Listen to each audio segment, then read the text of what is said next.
Hello everyone, welcome to मर्चवाड़ी के smart biology class. तो चलिए, बहुत खुशी की बात है कि पुनः हम आपके लिए महत्वपूर्ण वीडियो लेकर के आ चुके हैं और हमें उम्मीद है कि आप भी बहुत खुश और संतुष्ट होंगे, क्योंकि आपको भी चैनल पर अच्छे कंटेंट वाली वीडियो देखने को मिल रहा होगा। तो चलिए, बिना टाइम वेस्ट के हम वीडियो को स्टार्ट करते हैं और शुरू हो जाते हैं और एक एक करके अध्ययन करते हैं।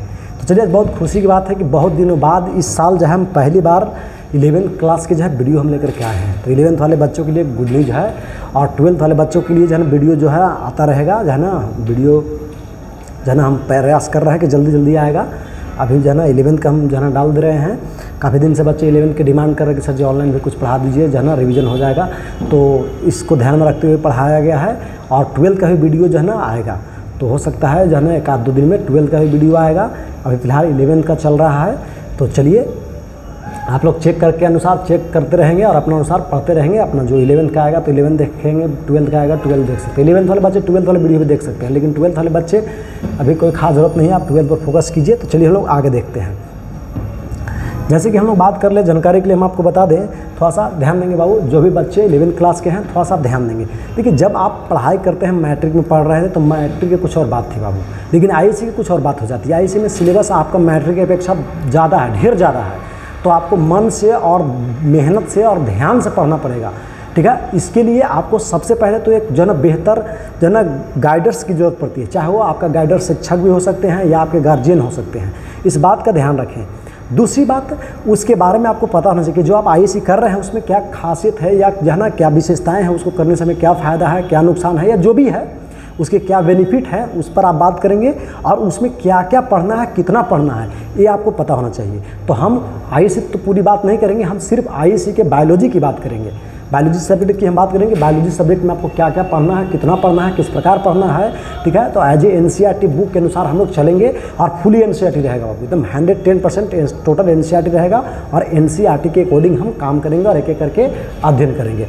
तो चलिए, आज हम लोग जो है ना सिलेबस को भी देख लेते हैं और सिलेबस को देखने के बाद कितने चैप्टर पढ़ने हैं, उससे कितने नंबर के पूछे जाएंगे, ये पूरी जानकारी अध्ययन करने के साथ नए चैप्टर को भी हम स्टार्ट करेंगे। जो सबसे ज़्यादा क्वेश्चन पूछा जाएगा जिस चैप्टर से, उसी चैप्टर को हम अध्ययन करेंगे। बहुत सारे टीचर इधर उधर बच्चों को पढ़ाते हैं, क्या तो पहली शुरू से है तो पहला, या फिर जो है ना जिन बच्चों को जो है ना या जिन शिक्षकों को केमिस्ट्री अच्छा रहता है, जो टीचर रियल में केमिस्ट्री जानते हैं अच्छा या केमिस्ट्री बहुत बढ़िया जानते हैं, तो बायोमॉलिक्यूल से स्टार्ट करते हैं। ये उनकी कमियां हैं बाबू, इस बात का ध्यान रखें। जो टीचर बायोलॉजी के होते हैं वो बायोलॉजी के अकॉर्डिंग चलते हैं और जो हम बता रहे हैं उसके अनुसार चलते हैं। लेकिन बहुत सारे टीचर जो है ना इधर उधर की बातें करते हैं और इधर उधर चलते हैं, वो एक अलग मैटर है। लेकिन बच्चे आईएससी के होते हैं, उनको विशेष जानकारियाँ नहीं होती है। आज हम प्रमाणित के साथ बात करेंगे, ऐसे हवा में बात नहीं करेंगे, हमें आदत नहीं है। लेकिन बच्चों को लगता है कि भीड़ जहाँ ज़्यादा है वहाँ जो है ना बहुत सारे टीचर अच्छा पढ़ाते, लेकिन ऐसा कुछ है नहीं। अब कैसे है हम आपको बताते हैं, ज़रा ध्यान से देखेंगे। चलिए, तो हम लोग देखते हैं कि सिलेबस आपका क्या पढ़ना है और किस प्रकार पढ़ना है। तो चलिए देखते हैं। अगर हम बात कर ले बाबू, तो ये टोटल आपको सिलेबस पढ़ना है। कितना सिलेबस है ज़रा नोट करेंगे। टोटल अगर विषय सूची की हम बात कर लें तो टोटल विषय सूची में आपको कितने, तो ज़रा आप याद कीजिए और ध्यान दीजिए यहाँ पर। टोटल विषय सूची में आपको 1 से लेकर के बाबू 22 चैप्टर तक पढ़ना है। अगर वही न्यू एनसीईआरटी रहेगा जो प्रिंटेड आप मिलने लगा, उसमें 19 जो है ना क्या रहेंगे बाबू, चैप्टर होंगे, ठीक है। कुछ हटा दिए गए हैं, लेकिन हम पूरी की बात करेंगे। हटा हुआ है उससे हमें कोई लेना नहीं, हम पूरे को जो है ना अध्ययन करेंगे और एक एक करके चलेंगे। तो चलिए हम लोग देखते हैं। आपको पहला यूनिट पढ़ना है बाबू, ज़रा नोट करते जाइएगा जो हम बता रहे हैं। क्या बाबू, आपको पहला यूनिट में क्या पढ़ना है ज़रा नोट कीजिए। यहाँ पर आप देखेंगे फर्स्ट यूनिट है। इस यूनिट में आपको टोटल 4 चैप्टर पढ़ने हैं, 1 से लेकर के 4 तक। और इससे जो है ना अगर हम बात कर ले बाबू, इससे जो क्वेश्चन पूछा जाता है आपको सिर्फ और सिर्फ 7 नंबर का क्वेश्चन पूछा जाता है। समझना रहा बात। उसी प्रकार से अगर हम इकाई सेकंड की बात कर लेते हैं तो सेकंड इकाई से आपका जो क्वेश्चन पूछा जाता है बाबू, वो 10 नंबर का क्वेश्चन पूछा जाता है। हम डायरेक्ट चैप्टर आप देखते जाएंगे, यहाँ पर दिख रहा है। तो चैप्टर जो आपको दिख रहा है ज़रा नोट कीजिए। देखिए बाबू, इसे कितना नंबर का पूछा जाएगा आपको, 10 नंबर का। उसी प्रकार से अगर हम बात कर लेते हैं यूनिट क्या है, थर्ड, इससे आपको कितना नंबर के क्वेश्चन पूछता है बाबू, 17 नंबर का, ठीक है। उसी प्रकार से अगर हम बात कर लेते हैं नेक्स्ट यूनिट है 4 यूनिट, इससे कितने नंबर के क्वेश्चन पूछे जाते हैं बाबू, तो 18 नंबर का क्वेश्चन पूछे जाते हैं। उसी प्रकार से यहाँ पर जरा नोट कीजिए क्या होते हैं बाबू, जरा ध्यान देंगे। तो 5 यूनिट है, इससे भी क्वेश्चन 18 नंबर के पूछे जाते हैं, जरा नोट कीजिए। देखिए ध्यान दीजिए, हम बच्चों को क्या करते हैं, ऐसा नहीं कि सीरियल में बुक दिया हुआ था ऐसे सीरियल वाइज चलते हैं। तो देखिए सीरियल में बात तो सही है, बुक तो सीरियल दिया है, क्या बुड़बक है, ऐसा भी आपको क्वेश्चन हो सकता है सर। अच्छा बताइए, बुक जो दिया है तो सीरियल वाइज दिया होगा, बात तो सही है। तो हम लोग शुरू से अध्ययन करना चाहिए। लेकिन देखिए ध्यान देंगे बाबू, आपके पास 11th आप बहुत लेट से आते हैं, तो 11th में आपके पास समय कम रहती है, और आपको 11th सब जो है ना 11th का बहुत सारा ऐसा टॉपिक है जो 12th में पढ़ना होता है, ठीक है। तो हम लोग क्या करते हैं कि जनाब कम समय में बेहतर चीज़ें जो आगे काम आएगा उसको पढ़ाने की कोशिश करते हैं। जैसे अगर आप मान लीजिए पढ़ते हैं, देखिए कितना है, 4 गो चैप्टर आप बाबू अध्ययन करते हैं, तो 4 चैप्टर से हर चैप्टर से लगभग 2 नंबर का आपको क्वेश्चन पूछेगा, और ये आपको पढ़ाने में कम से कम 2 से 3 महीना का समय लग जाएगा कम से कम में। तो 3 महीना आप पढ़ करके कितना नंबर के पढ़ेंगे बाबू, 7 नंबर के। तो कितना आप जो है ना बेहतर कर पाएंगे भविष्य में, आप ज़रा सोचिए। अगर दूसरा यूनिट की हम बात कर लेते हैं, तो दूसरा यूनिट में भी देखिए कितना है, 10 नंबर का है, तो हर यूनिट से कितना पूछ सकता है बाबू, 3 नंबर का पूछेगा, हर चैप्टर से 3 नंबर का। ये देखिए 17 नंबर का, ये क्या है बाबू, तीसरा यूनिट है, 3 चैप्टर है, और पूछ कितना रहा है, 18 नंबर का। तो कम से कम 6 नंबर मान के, अप्रॉक्स 6 नंबर मान के चलिए कि इस चैप्टर से 6 नंबर का पूछाएगा क्वेश्चन आपको। अब चलिए यहाँ पर देखिए, ये 18 नंबर का जो है ना पूछेगा, और इसमें क्या चैप्टर है, 5 चैप्टर, तो 5 15 4 नंबर, 5 चौके 20, 4 नंबर के आसपास लगभग। इससे कितना नंबर का पूछेगा वो, 4 नंबर से कम ही, ज़्यादा हो हम लिख दिए हैं, 5 चौके 20 होता है, वो 18 है, तो 4 नंबर इससे। और इसमें देखिए कितना है, 2 2 4 6 1 7 गो, 7 2 14 17 21, लगभग 2.5 नंबर के आसपास हर चैप्टर से। अब ज़रा नोट कीजिए, अब इसमें है तो हम क्या करते हैं, देखिए तो इसमें सबसे ज़्यादा इंपॉर्टेंट क्या आया, सबसे ज़्यादा पूछे जाने वाला चैप्टर की अगर हम बात कर लेते हैं, तो सबसे ज़्यादा पूछा किससे जाएगा बाबू, ज़रा नोट कीजिए, इस यूनिट से। किस यूनिट से बाबू, देखिए एक चैप्टर से कितना नंबर का, 6 नंबर का, ठीक है। तो हम बच्चा को क्या करते हैं, इधर नंबर कम होने की वजह से इधर नहीं पढ़ाते हैं, यहाँ से शुरू करते हैं, तब उसके बाद फिर हम लोग इधर चलते हैं, ऐसे और ऐसे चलते हैं, ठीक है, ऐसे।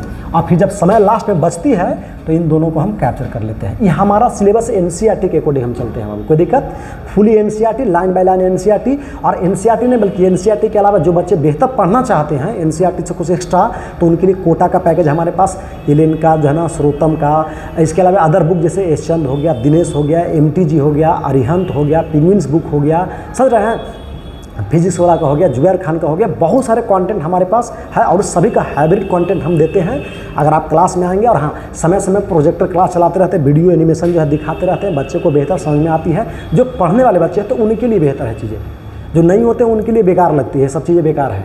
वो जो है ना भीड़ देखते हैं, वहाँ जो है ना पढ़ते हैं, उन बच्चों के लिए बेकार है। लेकिन हाँ, जो बच्चे पढ़ना चाहते हैं उनके लिए ज़बरदस्त है। तो अगर कोई आपके वैसे दोस्त हैं और आप वीडियो को देख रहे हैं, और वैसा बच्चा जो केवल भीड़ से मतलब, उसको नहीं पढ़ाई से मतलब है, और सिर्फ पढ़ाई करना चाहता है, तो उस बच्चों को जो है ज़रूर वीडियो का लिंक भेजेंगे बाबू। क्योंकि ऐसे उम्र आपका कम है तो भीड़ ज़्यादा देखते हैं, तो हंसी मजाक मस्ती मजाक होती रहती है, तो आपको अच्छा लगता है, लेकिन ये आपको कैरियर डुबा सकता है बाबू, आपको भविष्य में नुकसान दे सकता है। तो आप थोड़ा अलर्ट रहें, मस्ती मजाक को अभी बाद में जो है ना ध्यान देंगे, अभी पढ़ाई पर ध्यान दीजिए, और बाद फिर जब बेहतर कर जाएंगे तो खूब मस्ती मजाक करते रहेंगे। तो चलिए हम लोग आगे देखते हैं। तो हम लोग अब अध्ययन करते हैं नेक्स्ट। देखिए यूनिट क्या है बाबू, 3rd यूनिट। 3rd जो आप देख रहे हैं, यूनिट 3rd से आपको हम बताएं कितना नंबर का क्वेश्चन पूछेगा बाबू, तो 17 नंबर का क्वेश्चन पूछेगा। हर चैप्टर से कितना नंबर का हो गया, लगभग 6 नंबर का, 6 नंबर का है ना। अब जरा नोट कीजिए, हर चैप्टर से लगभग कितना नंबर का बाबू, 6 नंबर का, इससे भी 6 नंबर का, और इससे भी 6 नंबर का। अब देखिए हम क्या करेंगे, हम तो शुरू से चलते हैं कि जब यूनिट हो गया तो हम शुरू से चलते हैं। काहे चलते हैं, जरा नोट कीजिए। कोई भी जीवों का विकास, देखिए लिखा हुआ ना क्या, कोशिका संरचना एवं कार्य। कोशिका क्या है बाबू, जीवन का इकाई है। तो जब जीवन के इकाई है, हम कोशिका के बारे में जानेंगे नहीं, जीवों के बारे में जानेंगे ही नहीं, तो आगे बढ़ने से कोई फायदा ही नहीं है। हाँ, अब आपको लग रहा है तो पहला चैप्टर में जो है ना जीवों का विविधता क्यों दिया हुआ है, तो देखिए ये इसलिए दिया, इसमें इसलिए दिया गया है क्योंकि 9th 10th में इससे जुड़ा हुआ बहुत सारा टॉपिक पढ़नी थी।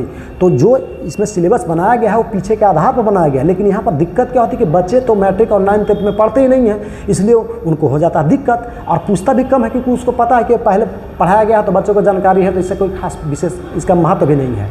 तो ये बात जानकारी आपको दी गई। लेकिन अब चलते हैं, यहाँ पर हम लोग चलते हैं, तो यहाँ पर हम लोग इससे शुरू करते हैं। लेकिन ढेर टीचर क्या करते हैं, ध्यान देंगे। जैसे मान लें कि जीव के हम निर्माण की बात करते हैं, जरा समझिए यहाँ पर बाबू, जीवों का विकास किससे हुआ है, ठीक है ना। या जीव किसे कहते हैं, जीव में क्या क्या होते हैं, अंग होते हैं, कैसे होते हैं, किस प्रकार होते हैं, इसके बारे में हम लोग चलते हैं। लेकिन जो टीचर, कुछ टीचर वैसे होते हैं जिनका केमिस्ट्री अच्छा होता है या केमिस्ट्री के टीचर ही होते हैं और बायोलॉजी बीच में पढ़ाने लगते हैं किसी कारणवश, तो वो टीचर क्या करते हैं जो है ना जैव अणु को पढ़ाते हैं। क्यों? क्योंकि इसमें बायोलॉजी कम, केमिस्ट्री ज़्यादा होता है। समझ रहे हैं? तो जिन टीचरों को केमिस्ट्री ठीक ठाक होती है इसको चलते हैं। ज़रा नोट कीजिए, अपने से सोचिए कि जीव के अंदर सेल है कि टिश्यू है कि ऑर्गेन है या जो है ना ऑर्गेन सिस्टम है, किससे बना है, ये पढ़ाएंगे ही बच्चों को। और उसके अंदर पाया जाने रासायनिक पदार्थ की हम बात करने लगेंगे। अगर ऐसा करते हैं तो आप जो है ना बुड़बक बन रहे हैं, एकदम पक्का 100%। भले ही आप भीड़ के चक्कर में जो है ना आप जा रहे हैं, अच्छी बात है, कोई दिक्कत नहीं, लेकिन आप बेहतर नॉलेज नहीं ले पा रहे हैं बाबू। अगर ऐसा है तो बेहिचक आप अलर्ट रहिए। क्योंकि ज़रा नोट कीजिए, फिर से हम आपको बता रहे हैं, सुनिए। जैसे मान लीजिए कि जीव किससे बना है या जीवों का विकास किससे हुआ है, उत्तक से हुआ है कि कोशिका से हुआ है कि अंग से हुआ कि अंगतंत्र से हुआ, ईटीसी अन्य चीज़ों से हुआ है, ये आपको पता नहीं है।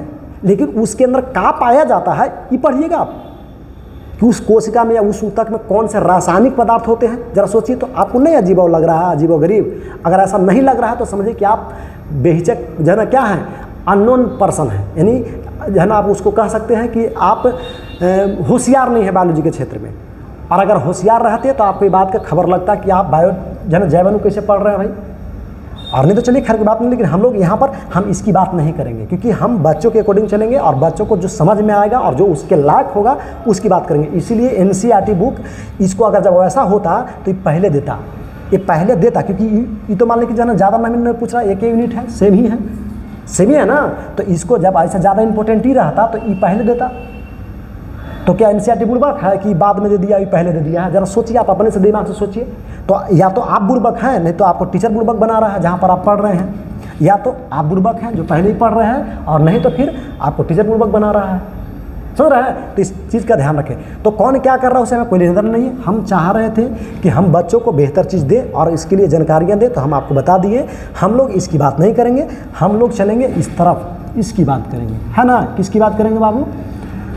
तो अध्याय 8 एनसीईआरटी बुक के अनुसार 8, अगर पुराना बुक है तो नया बुक में थोड़ा कम बेसी हो सकता है, ठीक है। तो आप ध्यान देंगे यहाँ पर। तो हम लोग इसी के बारे में अध्ययन करेंगे कि जो ना अध्याय 8 कोशिका जीवन का इकाई, इसके बारे में हम बात करेंगे। तब हम बात करेंगे कि उस जो ना कोशिका जीवन की इकाई में कौन कौन से रासायनिक पदार्थ पाए जाते हैं, जैसे प्रोटीन, विटामिन, मिनरल्स, समझ रहे हैं, या अन्य और भी चीज़ें।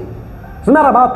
डीएनए, आरएनए या अन्य चीज़ें, न्यूक्लिक एसिड वगैरह या एंजाइम वगैरह जो भी होते हैं, तो पहले हम उसके बारे में अध्ययन करेंगे, तब ना उसके अंदर रासायनिक पदार्थों की बात करेंगे, जो आप अभी जो है ना नहीं बाद में अध्ययन करेंगे, ठीक है। कुछ इसके बारे में बीच बीच में हम पढ़ाते रहे होंगे, क्योंकि बहुत सारी चीज़ जैसे इसी के अंतर्गत कोशिका झिल्ली होती है, तो लिपिड, प्रोटीन और कार्बोहाइड्रेट से बना हुआ होता है। तो ऐसे ऐसे बीच बीच में जो उसकी ज़रूरत की चीज़ें रहेगी, जो है ना, जो बताया जाता है कि हाँ इसका निर्माण इससे होती है, तो उसके बारे में अध्ययन करेंगे और उसका विस्तृत जानकारी इसमें पढ़ने को मिलेगी। कोई दिक्कत? पहले से उसको अध्ययन करने में दिक्कत है, क्यों? क्योंकि ये नुकसान आपको दे सकता है। चलिए आगे बढ़ते हैं। लेकिन जो टीचरों के बेहतर होता तो यही पढ़ाता है लोग, लेकिन बायोलॉजी वाले टीचर को इसके अनुसार चलना चाहिए, अगर रियल में आप बायोलॉजी के टीचर हैं तो, ठीक है ना। आगे बढ़ते हैं, या नहीं तो फिर जो बायोलॉजी बेहतर सीखना चाहते हैं उनको इसके अनुसार चलना चाहिए, तभी आप बेहतर होगा। ये नहीं कि हम किसी को विरोध कर रहे हैं, हकीकत जो है वही बता रहे हैं। आप थोड़ा समझदार बन जाएंगे तो ये बात आपको भी बाद में लगेगा कि हाँ उल्टा नहीं, पहले ही तब होना चाहिए। और बुद्धिजीवी लोग ने एनसीईआरटी बुक बनाते हैं, गधे लोग तो नहीं बना रहे हैं, तो भी तो उसी के अनुसार चलेगा ना। बस एक्सपर्ट है बायोलॉजी के तो बनाया है, दिया है उसा। चलिए आगे बढ़ते हैं। हाँ, अब जरा नोट कीजिए, यहाँ तक तो हो गया। अब हम लोग एक एक करके अध्ययन करते हैं कि जीवों का विकास कैसे हुआ है ना। जरा आप नोट कीजिए बाबू कि जीवों का विकास कैसे हुआ है, इसके बारे में हम लोग थोड़ा सा अध्ययन कर लेते हैं। जरा नोट कीजिए, है ना। देखिए यहाँ पर ध्यान दीजिए। तो जीवों का विकास कैसे होती है, जरा इसके बारे में थोड़ा सा बात कर लेते हैं। तो जरा आप नोट कीजिए, आपको बताया गया होगा जीवों का इकाई क्या माना जाता है, कोशिका को। क्यों मानते हैं? तो देखिए यहाँ पर आमतौर पर आप पढ़े होंगे कि कोशिका का निर्माण किससे होता है बाबू? उत्तक से। उत्तक का निर्माण किससे होता है बाबू? अंग से। अंग का निर्माण किससे होता है? अंग तंत्र से। किससे होता है बाबू? अंग तंत्र से होता है। और ढेर सारे अंग तंत्र मिल जाते हैं तो क्या बना लेते हैं? तो जीव या शरीर बना लेते हैं। जीव या क्या बना लेते हैं बाबू? शरीर बना लेते हैं। कोई दिक्कत? अब इसी को अगर आप चाहें तो इंग्लिश में भी लिख सकते हैं। कैसे? तो देखिए इंग्लिश में लिख सकते हैं, क्या हो जाएगा, सेल। ये हो गया क्या बाबू, टिश्यू। ये हो गया क्या, ऑर्गेन। और ये हो गया क्या, ऑर्गेन सिस्टम। और ये हो गया क्या बाबू, ऑर्गेनिज्म या बॉडी। ऑर्गेनिज्म या शॉर्ट में हम थोड़ा लिख दे, जगह कम है, बॉडी। क्लियर हो गया। अब चलिए इसी को हम दूसरी भाषा में थोड़ा सा जो है ना एक कर देते हैं, जो है ना बता देते हैं। देखिए इसी को हम थोड़ा सा शॉर्ट में नहीं बल्कि इसी को थोड़ा लॉन्ग में विस्तार में हम थोड़ा सा देख लेते हैं कैसे कैसे। थोड़ा सा इसको और एक बार और जिसके से हम यहाँ पर दोनों देख लिए कि जो है ना क्या, जरा नोट कीजिए क्या हुआ बाबू, कोशिका या जो है ना सेल ढेर सारे मिलेंगे आपस में तो क्या बना लेंगे, ऊतक या टिश्यू। उसी प्रकार से ढेर सारे टिश्यू या ऊतक मिलेंगे तो क्या बना लेंगे बाबू, अंग। ढेर सारे अंग या ऑर्गन मिलेंगे तो क्या बना लेंगे, ऑर्गन सिस्टम यानी अंग तंत्र। और ढेर सारे अंग तंत्र मिलेंगे तो क्या बना लेंगे बाबू, जो है ना ऑर्गन या बॉडी, ऑर्गेनिज्म या बॉडी। ठीक है, यहाँ पर छोटा शॉर्ट में लिख दिए हैं। अब चलिए यहाँ पर देखिए, तो इसी को हम थोड़ा सा लैंग्वेज को ट्रांसलेट करके थोड़ा लिख देते हैं ताकि आपको बाद में समझने में थोड़ा सुविधा हो जाए। जैसे टिश्यू, तो टिश्यू को हम लोग दूसरी भाषा में कह सकते हैं। देखिए ढेर सारा ऊतक न मिलेगा तो ढेर सारे, देखिए ऊतकों का जन कोशिकाओं का समूह क्या कहलाएगा, ऊतक। तो इसी को हम इंग्लिश में यहाँ लिख देते हैं, GRO, ग्रुप ऑफ क्या, सेल। टिश्यू को दूसरी भाषा में आप क्या कह सकते हैं, ग्रुप ऑफ सेल। कोई दिक्कत, क्लियर हो रहा है। इसी को आप दूसरी भाषा में कह सकते हैं, मतलब ऊतक या टिश्यू ना कह करके आप ग्रुप ऑफ सेल भी कह सकते हैं। इसी को अगर आप जना बात करना चाहें ऑर्गन को तो आप कह सकते हैं ग्रुप ऑफ क्या बाबू, टिश्यू। कोई दिक्कत यहाँ तक क्लियर हो रहा है। अब ज़रा ध्यान देंगे तो यहाँ पर अगर आप चाहें तो इसको कह सकते हैं, यहाँ पर हम लिख देते हैं जी ऑफ, जी मतलब समझ आना ग्रुप, ग्रुप ऑफ क्या हो गया बाबू, ऑर्गन। क्या हो गया, ऑर्गन। उसी प्रकार से इसको आप लिख सकते हैं क्या, ग्रुप ऑफ क्या, ऑर्गन सिस्टम। OS लिख देते हैं, OS नहीं organ system, OS organ system लिख दिए। कोई दिक्कत। अब चलते हैं, लेकिन इसको आप क्या लिखेंगे जरा नोट कीजिए। तो यहाँ पर आप क्या लिखेंगे, ध्यान दीजिए। तो देखिए यहाँ पर ऐसा कुछ न दे करके हम यहाँ पर लिख देते हैं। देखिए ऐसे आप कह सकते हैं ग्रुप ऑफ एटम या मॉलिक्यूल्स, लेकिन वो क्या है, निर्जीव है, तो ध्यान रखना है, उसको नहीं लिखना है। बल्कि यहाँ पर हम लिख देते हैं द यूनिट ऑफ लाइफ। इसको दूसरी भाषा में हम द यूनिट ऑफ लाइफ के नाम से जानते हैं बाबू। कोई दिक्कत, क्या कहते हैं, the unit of life. Clear हो गया। तो ये एक कॉन्सेप्ट हो गया।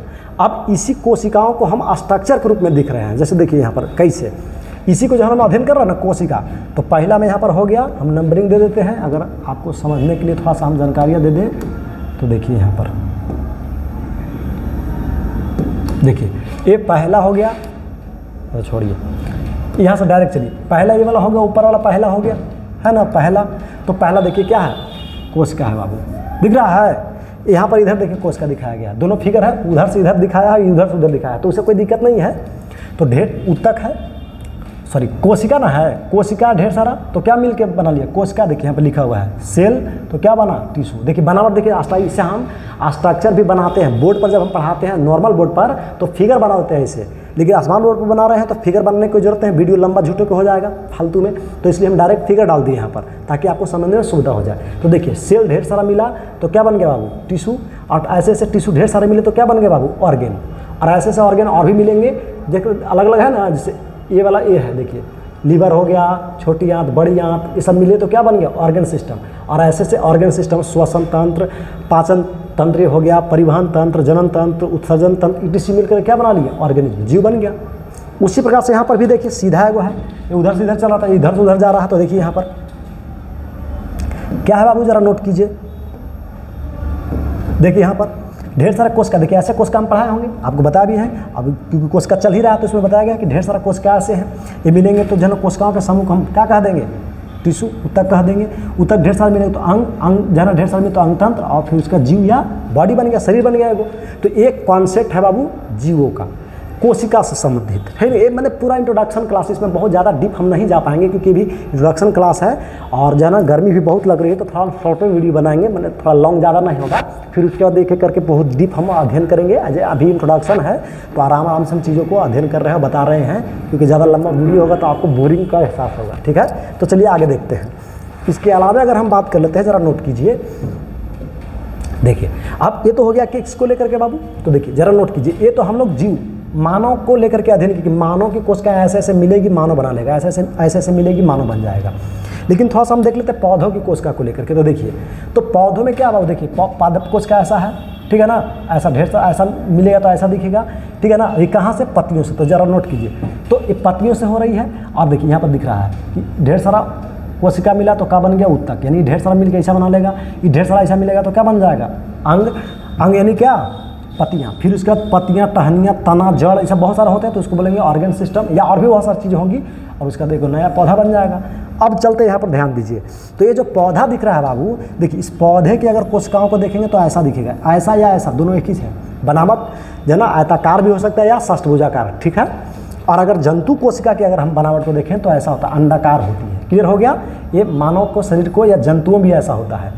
अब चलिए इसी कोशिकाओं को अगर आप अध्ययन करते हैं, किसको, पादप कोशिकाओं को, ठीक है, तो ऐसा ईंट पर ईंट सजा हुआ संरचना के रूप में दिखेगा, और नहीं तो फिर ऐसा दिखता है। तो ये दोनों एक ही जो है ना बनावट को दिखा रहा है या दर्शा रहा है, कोई दिक्कत। या मेंडल साहब कह रहे हैं, सॉरी, जो है ना 12th वाला टॉपिक चल रहा है, इसमें मेंडल के नाम आ रहा है, जेनेटिक्स चल रहा है 12th में। चलिए मेंडल साहब, रॉबर्ट हुक जब रिसर्च किए थे तो उनको भी इस प्रकार से कुछ बनावट देखने को मिली थी, हनी के जो है ना छाता जैसा, ठीक है, या वैसे भी आप मान के चल सकते हैं, कोई दिक्कत। तो हम और आगे देखते हैं। तो यहाँ तक जानकारी आपको दिया गया कि जीवों का विकास किससे हुआ है बाबू, कोशिका से हुआ है। इसीलिए कोशिका को क्या कहा गया, जना जीवन का इकाई कहा गया, एनसीईआरटी के अनुसार या अन्य बुक के भी अनुसार, ऐसा नहीं कि एनसीईआरटी में दूसरा रहती है। चलिए अब देखते हैं, हम कोशिकाओं की बात कर लिए, तो कोशिकाओं की जो ना इतिहास क्या है इसके बारे में बात करते हैं। तो कोशिकाओं का खोज किसने किया बाबू, सबसे पहले रॉबर्ट हुक ने किया, है ना। कब, 1665 ईस्वी में। रॉबर्ट हुक कहाँ के रहने वाले थे बाबू, हम लिख नहीं रहे हैं क्योंकि समय कम है, तो थोड़ा सा हम जल्दी बोल देते हैं, समझा दे रहे हैं, इसलिए बकाएंगे नहीं, है ना, और गर्मी बहुत लग रही है। तो देखिए रॉबर्ट हुक 1665 ईस्वी में। रॉबर्ट हुक कहाँ के रहने वाले थे बाबू, जरा ध्यान देंगे, इंग्लैंड के रहने वाले थे, इसलिए उन्हें अंग्रेज वैज्ञानिक के नाम से जाना गया। अकबका नहीं, आराम से हम पढ़ाते हैं, ऐसा नहीं कि अकबक में नहीं है, गर्मी है तो थोड़ा सा जल्दीबाजी में है, तो बच्चे देख कर के ना घबराएं कि सर जी बहुत तेज़ पढ़ा रहा है, ऐसा नहीं है, बिल्कुल आराम से चलते हैं। गर्मी है तो थोड़ा सा जल्दी में हम कोशिश कर रहे हैं। आगे चलिए, क्लियर हो गया, थोड़ा सा और आगे बढ़ते हैं। तो कोशिकाओं की साइज जो है ना बाबू अलग अलग होती है। कोशिका का अगर हम साइज़ की बात कर लेते हैं, आकार की अगर बात कर लें तो आकार भी अलग अलग होती है, और आकृति भी, शेप भी क्या होती है बाबू, अलग अलग होती है। देखिए कोशिकाओं की बात कर लेते हैं, तो कोशिकाओं की जो है ना सेल की हम बात कर लेते हैं, तो सेल यानी कोशिका, क्या हो गया बाबू, कोशिका। तो कोशिका का खोज किसने किया, बताया गया रॉबर्ट हुक ने किया। कब किया, थोड़ा सा लिख ही देते हैं, आप 11th के बच्चे यहाँ के बकाया नहीं, क्योंकि 11th के बच्चों के पास उतना ज़्यादा ये नहीं होता है खास, थोड़ा सा स्पीड बढ़ेंगे तो फिर आपको थोड़ा दिक्कत होगा, लेकिन चलिए खैर की बात नहीं, हम धीरे धीरे चल लेते हैं, आगे बढ़िए। तो एक क्लियर हो गया, ये रॉबर्ट हुक कहाँ के रहने वाले थे, अंग्रेज थे, इंग्लैंड के रहने वाले थे, इसलिए लोग इन्हें प्यार से अंग्रेज वैज्ञानिक भी कहता था लोग, कोई दिक्कत, क्लियर हो गया। अब चलिए, अब कोशिकाओं के हम साइज की बात कर लेते हैं, है ना, साइज ऑफ क्या बाबू, तो साइज ऑफ सेल, कोशिकाओं का आकार, है ना। फिर हम लोग अध्ययन करेंगे क्या, जरा नोट कीजिए, तो shape of cell, shape of cell, इसमें थ्योरी जो है ना, सेल थ्योरी वगैरह भी अध्ययन करेंगे, लेकिन समय कम है तो हम थोड़ा सा चाह रहे कि कुछ देरी तक आपको पढ़ा दें, उसका जब शुरू से फिर नया वीडियो, इसका दूसरा लेक्चर आएगा ना, सेकंड वीडियो, तो उसमें पूरा विस्तार से हम शुरू से अंत तक चलेंगे, मज़ा आएगा, ठीक है ना, बकाना नहीं है, थोड़ा सा वीडियोलॉजी है, बहुत गर्मी लग रही है। चलिए आगे बढ़ते हैं, तो हम लोग एक एक करके देखते हैं, किसको किसको बाबू, जरा नोट कीजिए। हम लोग देखते हैं कोशिकाओं के साइज़ को लेकर के और शेप को लेकर के, तो ज़रा नोट कीजिए यहाँ पर। देखिए कोशिकाओं की साइज़ की अगर हम बात कर लेते हैं बाबू, ज़रा ध्यान दीजिए, कोशिकाओं की अगर हम साइज़ की बात करें तो ज़रा नोट कीजिए यहाँ पर कि कोशिकाओं की साइज़ अलग अलग होती है। जैसे सबसे छोटी कोशिका, स्मॉलेस्ट सेल किसका होता है बाबू, माइकोप्लाज्मा का, पीपीएलओ का, यानी पीपीएलओ का नाम पूरा क्या, पिरोनियोमोनिया लाइक ऑर्गेन, यानी पीपीएलओ का जो है ना साइज कितना होता है बाबू 0.1 माइक्रोमीटर, और इसका कितना होता है माइकोप्लाज्मा का एनसीईआरटी के अनुसार 0.3 माइक्रोमीटर। कोई दिक्कत? यहाँ पर इस बात का ध्यान रखेंगे, आगे देखने को मिलेगा उसमें भी फिगर, तो उसमें भी हम लोग देखेंगे। जैसे यहाँ पर देखिए है ना, देखिए क्या है, तो पीपीएलओ का जो है ना कितना दिया हुआ है इतना, ठीक है ना, तो 0.1 माइक्रोमीटर। और इसके अलावे अगर हम बात कर लेते हैं तो ज़रा नोट कीजिए, देखिए यहाँ पर दिख रहा है, क्लियर है। अब चलते हैं, तो ये जानकारी हम दिए, कितना साइज होता है बाबू इतना। और सबसे लंबा जो है ना बड़ा क्या होता है, लार्जेस्ट सबसे बड़ा कोशिका किसका होता है, ऑस्ट्रिच एग होता है बाबू। 170 गुने कितना, देखिए इसका होता है साइज 170 गुने 135 mm, 170 गुने कितना बाबू 135 mm होती है। क्लियर हो गया? किसका? ऑस्ट्रिच एग का, शुतुरमुर्ग का अंडा है, देखिए हाथ में लिया हुआ है। ये क्या है, माइकोप्लाज्मा है बाबू। इसका कितना साइज होता है, तो 0.1 माइक्रोमीटर। ध्यान देंगे, एनसीईआरटी बुक के अनुसार माइकोप्लाज्मा सबसे छोटा कोशिका होता है, लेकिन कॉमनली अगर अदर बुक में देखेंगे तो पीपीएलओ का सबसे साइज छोटा दिखाएगा, क्योंकि पीपीएलओ का साइज इतना और माइकोप्लाज्मा का साइज इतना। ठीक है, इस बात का ध्यान रखें। ऑस्ट्रिच एग थोड़ा बड़ा करके देखिए, यहाँ पर दिखाया गया ऑस्ट्रिच एग, ठीक है, इसका साइज कितना बताया गया, तो इतना, ये साइज इसका है। क्लियर हो गया?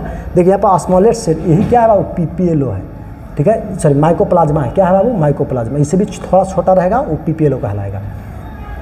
क्लियर हो गया? ये माइकोप्लाज्मा का साइज 3 रहेगा, ध्यान रखेंगे। क्लियर हो गया यहाँ तक? अब सबसे लंबी कोशिका की अगर हम बात कर लेते हैं, तो सबसे लंबी कोशिका क्या होती है बाबू, तो नर्वस सेल होता है, तंत्रिका कोशिका होती है। और इसकी साइज कितनी होती है बाबू, लगभग 1 मीटर होती है। कमेंट करके बताएंगे कि सबसे लंबा पादप कोशिका कौन होता है। हम बच्चों को पढ़ाए थे, आप बताइए कौन होता है। ठीक है, आगे चलते हैं। क्लियर हो गया? जरा ध्यान से देखिए बाबू। फिर सेल थ्योरी की बात करते हैं, कोशिका सिद्धांत किसने दिया, तो ध्यान देंगे, एक वैज्ञानिक हुए जिनका नाम था मैथियस स्लाइडेन। स्लाइडेन का फेमस नाम है। एक जना कहाँ के वैज्ञानिक हैं, जर्मनी के हैं, और एक वनस्पति वैज्ञानिक है। इन्होंने कितना ईस्वी में, जरा ध्यान देंगे, 1838 ईस्वी में इन्होंने क्या किया बाबू, तो बहुत सारे जो है ना पौधों पर रिसर्च किया। बहुत सारे पौधों पर रिसर्च करके अंत इन्होंने बताया कि जितने भी क्या है पौधे हैं, उनमें विभिन्न प्रकार की कोशिकाएं पाई जाती है। यानी ढेर सारे कोशिकाओं को जो है ना मिलने से कोई भी पौधों का निर्माण होता है। तो इसलिए उन्होंने उसे क्या नाम दे दिया, पादप ऊतक। यानी इन्होंने कहा कि जो पौधे जो है ना, जो पौधे में ऊतकों का निर्माण करते हैं, यानी ढेर सारे कोशिकाएं मिलते हैं और पादप ऊतक को बनाते हैं। कोई दिक्कत? फिर उसी समय एक और वैज्ञानिक हुए, जरा ध्यान देंगे, उसी समय एक और वैज्ञानिक हुए जिनका नाम था, देखिए, थियोडोर स्वान। इन्होंने जो है ना कितना ईस्वी में, तो 1839 ईस्वी में जो है ना क्या किया, तो जरा ध्यान से देखिए, विभिन्न प्रकार के जंतु कोशिकाओं पर अध्ययन किया। और अध्ययन करने के बाद बताया कि जंतु कोशिकाओं के सबसे बाहरी जो है ना, सबसे बाहर क्या होते हैं, एक पतली सी परत मिलती है। उसी पतली परत को क्या बोलते हैं, जीवद्रव या कोशिका झिल्ली कहते हैं बाबू। क्या कहते हैं, कोशिका झिल्ली कहते हैं, यानी सेल मेम्ब्रेन। क्या कहते हैं बाबू, सेल मेम्ब्रेन के नाम से जानते हैं। ठीक है, और ये जो है ना स्वान कहाँ के रहने वाले थे, तो ये ब्रिटिश इंग्लैंड के रहने वाले थे। और ये जो है ना कैसा वैज्ञानिक थे, तो जरा ध्यान से, प्राणी वैज्ञानिक थे बाबू। ये जूलॉजिस्ट थे और बॉटनिस्ट थे। सुन रहे हैं, मतलब इनको जरा महारत हासिल था जूलॉजी में और उनको बॉटनी में। क्लियर हो गया? अब चलिए जरा नोट कीजिए, इन दोनों ने ओवरऑल मिला करके जो है ना क्या किया, कोशिकाओं से जुड़ा हुआ जहाँ जानकारियाँ दिया। और इन्होंने अंततः बताया कि कोई भी जीवों का या कोई भी जो है ना जीव जंतुओं का विकास किससे होती है बाबू, तो कोशिकाओं से होती है।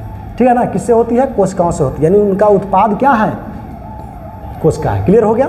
लेकिन ध्यान देंगे, स्लाइडेन और स्वान ये दो वैज्ञानिक एक बात में असफल रहे। इन्होंने देखिए स्लाइडेन और स्वान जो है ये सिद्ध नहीं कर पाए। ऐसे तो कोशिका सिद्धांत, देखिए स्लाइडेन और स्वान संयुक्त रूप से कोशिका सिद्धांत को प्रतिपादित किया। मतलब कोशिका सिद्धांत किसने दिया, स्लाइडेन और स्वान ने। लेकिन इसमें कुछ त्रुटियां रह गया था। क्या त्रुटियां रह गया था, देखिए इनका सिद्धांत असफल रहा। काहे रहा भाई, क्योंकि इनसे पूछा गया कि बताएं नए कोशिकाएं कैसे बनती है, नई कोशिकाएं कैसे बनती है, तो इन्होंने इस बात का कोई जवाब नहीं दिया। ठीक है, इन्होंने ये बात का जवाब नहीं दिया। फिर ठीक उसके जो है ना कुछ साल बाद, कितना ईस्वी में बाबू, 1855 ईस्वी में एक वैज्ञानिक हुए जिनका नाम क्या था, रुडोल्फ विर्चो, आर विर्चो या रुडोल्फ विर्चो। कितना ईस्वी में, 1955 ईस्वी में। ध्यान देंगे, यहाँ पर लिख दिया। उन्होंने क्या किया, कोशिका सिद्धांत दिया, कोशिका विभाजन का जन्म मत दिया। यानी एक कोशिका दो नए कोशिकाएं बनाती है इस प्रकार से, दिख रहा है, एक कोशिका से दो नए कोशिकाओं का विकास होता है। ये बात किसने बताई? तो रुडोल्फ विर्चो ने। जब इन्होंने बात बताई तो फिर क्या हुआ, ज़रा ध्यान से देखेंगे, ठीक है ना। जब इन्होंने बात बताई तो जो कोशिका सिद्धांत था उसमें जो त्रुटियां थी वो दूर हो गई, ठीक है। और फिर बाद में इसको क्या कर दिया गया, आधुनिक मॉडर्न सेल थ्योरी दिया गया। बाबू कैसा दिया गया? मॉडर्न सेल थ्योरी दिया गया। उसमें केवल यही बात ऐड कर ली गई कि जो नए कोशिकाओं का विकास उसमें उपस्थित पूर्व कोशिकाओं से होती है। देखिए यहाँ पर लिखा हुआ है ना, कोशिका विभाजन होती है, ठीक है ना। नई कोशिकाओं का निर्माण क्या होती है, उसमें पूर्व स्थित कोशिकाओं से होती है, ठीक है ना, होता है। ओमोनोसिस जो है ना, ई सेल्युला इन्होंने जो है ना, मैंने इसको कहा गया, इसी को इन्होंने स्लाइडन और स्वान को रूपांतरित कर नई कोशिकाओं को सिद्धांत दिया। क्लियर हो गया? यहाँ पर देखिए लिखा हुआ है इस सिद्धांत, आधुनिक सिद्धांत में ये बातें बताई गई कि सभी जो है ना जीव कोशिका व कोशिका उत्पाद से बने होते हैं और सभी कोशिकाएं पूर्ण रूप से पूर्ण स्थित कोशिकाओं का निर्माण करते हैं, यानी जो पहले की कोशिका है वही नए कोशिका का निर्माण करती है। ये कोशिका सिद्धांत कहता है। फिर से एक बार हम रिवीजन कराते हैं, क्योंकि हो सकता है ऐसे पढ़ाने में आपको शायद अकबक में जल्दी लग रहा होगा, लेकिन चलिए हम एक बार बताते हैं, पुनः एक बार हम बता देते हैं, इसको इरेज करके बता देते हैं। ज़रा नोट कीजिए, ज़रा ध्यान से देखिए। यहाँ पर हम अब बता देते हैं, एक वैज्ञानिक हुए, कौन वैज्ञानिक हुए भाई, ज़रा ध्यान दीजिए। यहाँ पर 1938 ईस्वी में हुए, एकदम आराम से चलते हैं, यहाँ पर ध्यान दीजिए। 1938 में एक वैज्ञानिक हुए जिनका नाम था स्लाइडेन। हम पूरा नाम नहीं लिख रहे हैं, स्लाइडेन बोल रहे हैं। स्लाइडेन ने बहुत सारे पौधों को अध्ययन किया, पौधों पर यानी पेड़ पौधे पर अध्ययन किया। अध्ययन करने के बाद उन्होंने पाया कि जो पौधे की कोशिका है, ठीक है ना, ढेर सारे आपस में मिल रही है और मिल करके जो है ना उसको निर्माण कर रही है। तो उन्होंने उसी जो है ना कोशिकाओं के समूह को पादप ऊतक नाम दे दिया। क्या नाम दे दिया बाबू? पादप ऊतक नाम दिया, ठीक है। चलिए, एक पहला पहलू ये हो गया, ठीक है। एक किसके जो है ना संदर्भ में है, तो स्लाइडेन के, देखिए ध्यान देंगे यहाँ पे, किनके संदर्भ में है बाबू? तो स्लाइडेन के संदर्भ में है ना। कोई दिक्कत? स्लाइडेन ने कितना ईस्वी में, इतना ईस्वी में बताया कि पेड़ पौधों का विकास बहुत सारे कोशिकाओं को आपस में मिलने से होती है, इसलिए उन्होंने उसका क्या नाम दे दिया? पादप ऊतक। इसको ध्यान दीजिएगा, उधर अगर नहीं समझ में आएगा कोई बात नहीं, इधर देखिए। फिर उसी के इर्द गिर्द में, यानी लगभग कितना में, 1800 इतना ईस्वी में एक और वैज्ञानिक हुए जिनका नाम था स्वान। क्या नाम था बाबू? देखिए यहाँ पर क्या नाम था उनका, तो जरा नोट कीजिए, स्वान नाम था।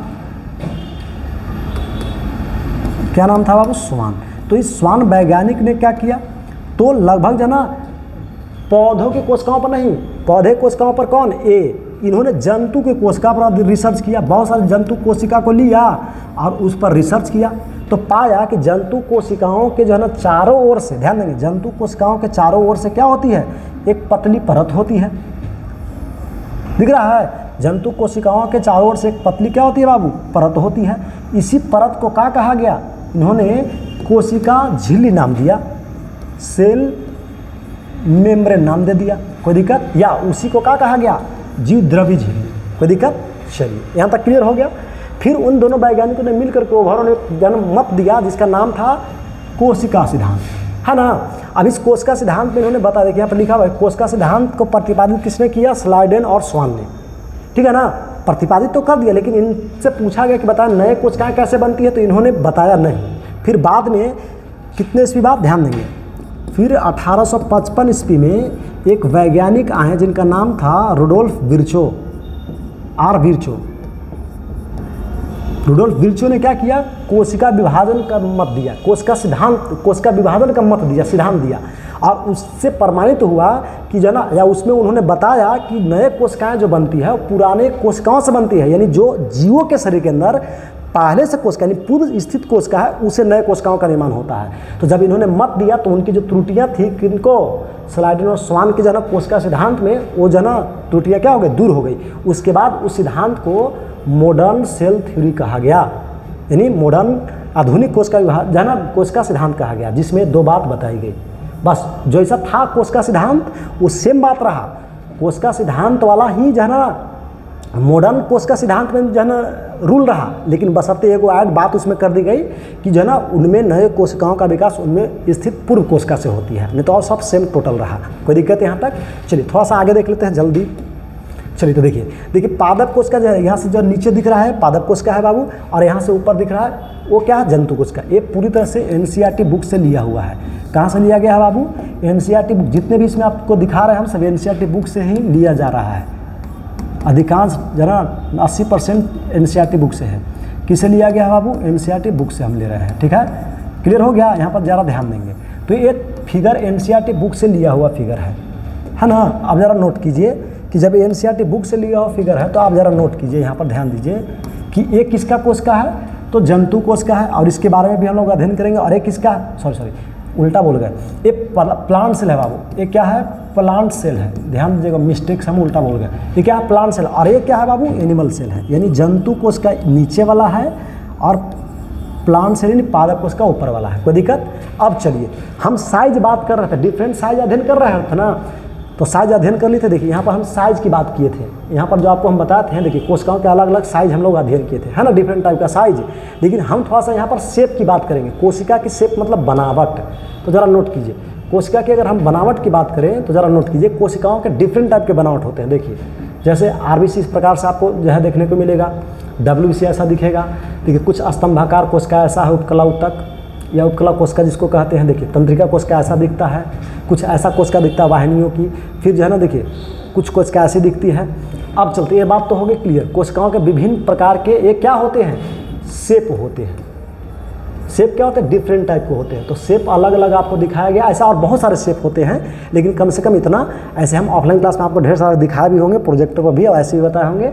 और इसमें जब आप पूरा विस्तार अध्ययन करेंगे तो और देख लेंगे एक बार, है ना। तो ये शेप बता दिया गया, और इससे पहले हम यहाँ पर साइज बता दिए। ये सब टोटल क्या है बाबू, तो साइज है। ये जितने भी कोशिकाएं को दिखाई जा रही है, ये टोटल साइज को दर्शा रहा है अलग अलग डायरेक्शन में। देखिए ये क्या है, बैक्टीरिया की सेल है। तो बैक्टीरिया की सेल की जो है ना कितनी होती है लगभग, तो देखिए यहाँ पर आगे बैक्टीरिया के सेल के साइज हम आगे बता रहे हैं। देखिए यहाँ पर क्या है, जरा ध्यान दीजिए। यहाँ पर देखिए बाबू, देखिए जंतु क्या है, ये एनिमल सेल है जो अभी अभी हम आपको दिखा रहे थे। एनिमल सेल को इसी को ऐसे हैंड डायग्राम में बनाया जाता है, ठीक है ना। यही हैंड डायग्राम में ऐसे बनाया जाता है बाबू, कोई दिक्कत। अब चलिए जीवाणु कोशिका कितनी होती है, 1 माइक्रोमीटर से 2 माइक्रोमीटर। ये जो ऐसा संरचना आप देख रहे हैं, यही फिगर कहाँ है, जरा नोट कीजिए। यही फिगर आपको दिख रहा है बाबू। 1 मिनट हम इधर देख लेते हैं। देखिए ये जो फिगर आपको दिख रहा है, ये जो फिगर दिख रहा है ये वाला है। देखिए ध्यान देंगे, यही बैक्टीरिया की कोशिका है। इसकी साइज कितनी होती है, तो 1 से 2 माइक्रोमीटर। समझना रहा बात है, कितनी होती है बाबू, तो 1 से 2 लगभग माइक्रोमीटर होता है। क्लियर हो गया। इसी फिगर कोई 3D पिक्चर है। देखिए इसके अंदर क्या होता है, क्रोमैटिड्स होते हैं, जरा पिल्स होता है, प्लाज्मा मेम्ब्रेन होती है, न्यूक्लियोइड होता है, साइटोप्लाज्म होती है, फ्लैजिला होता है, राइबोसोम, 17 राइबोसोम। ये सब पूरी जानकारी आपको दी गई है बाबू। आगे बढ़ते हैं, तो ये हो गया क्लियर। आगे बढ़ते हैं, ये बताया गया। अब देखिए पीपीएलओ अभी तुरंत जस्ट पढ़ा रहे थे हम कि पीपीएलओ कोशिका उधर दिखा रहे थे, तो कितना होता है, देखिए साइज जैसा दिखाया गया है ये। और जो है ना विषाणु की कोशिका कितनी होती है बाबू, 0.02 माइक्रोमीटर से 0.2 माइक्रोमीटर। क्लियर हो गया यहाँ तक। हाँ ध्यान रहे, प्लांट सेल की साइज से जो है ना एनिमल सेल की साइज थोड़ा बड़ी होती है, कोई दिक्कत। अब चलते हैं, जिन कोशिकाओं में कोशिका भित्ति पाई जाती है, जिन कोशिकाओं में केंद्रक पाई जाती है, उनको यूकैरियोटिक कोशिका कहते हैं। क्या कहते हैं बाबू, यूकैरियोटिक कोशिका, ईसी क्या बोलते हैं उनको, यूकैरियोटिक कोशिका कहते हैं, यूकैरियोटिक कोशिका कहते हैं। ठीक है, ये दोनों यूकैरियोटिक कोशिका, क्योंकि दोनों के मध्य में केंद्रक पाई जा रही है, कोई दिक्कत। और जिनमें केंद्रक नहीं पाई जाती है उन्हें प्रोकैरियोटिक कोशिका कहते हैं। जैसे बैक्टीरिया की कोशिका, ये क्या होती है, प्रोकैरियोटिक सेल कहलाती है बाबू, कोई दिक्कत। क्लियर हो गया। हाँ, प्रोकैरियोटिक कोशिका की साइज क्या रहेगी, कम रहती है। तो प्रोकैरियोटिक कोशिका की साइज कितनी रहती है, पीसी, प्रोकैरियोटिक सेल। तो प्रोकैरियोटिक सेल की कोशिका की साइज होती है 0.1 माइक्रोमीटर से लगभग 10 माइक्रोमीटर तक, कोई दिक्कत। और इसकी अगर हम बात कर लेते हैं यूकैरियोटिक कोशिका की साइज, तो इसकी साइज होती है बाबू 5 माइक्रोमीटर से लगभग 100 माइक्रोमीटर तक, कोई दिक्कत। ये बात जानकारी दे देगी। थोड़ा शॉर्ट में हम जल्दीबाजी में पढ़ा दिए, कोई बात नहीं। फिर हम धीरे धीरे एक एक करके समय जैसे मिलेगा, गर्मी थोड़ा शांत हो जाएगी तो आराम से विस्तार हम आपको पढ़ाएंगे और बेहतर तरीका से। ये तो एज ए इंट्रोडक्शन था, काफ़ी दिन से बच्चे डिमांड कर रहे थे तो उसको पूरा कर दिए हम।